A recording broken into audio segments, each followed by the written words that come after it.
Welcome back. This is part 2 of do-it-yourself tire repair. You have to make the hole a little bit wider because of all the wires that's in here. It'll be difficult to push this in, but looks like it might get a little bit easier.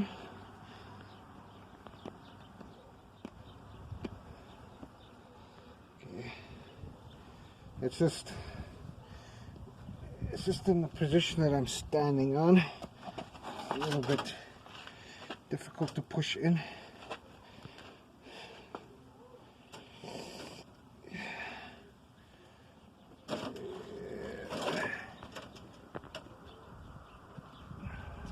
Oh. Okay, there you go.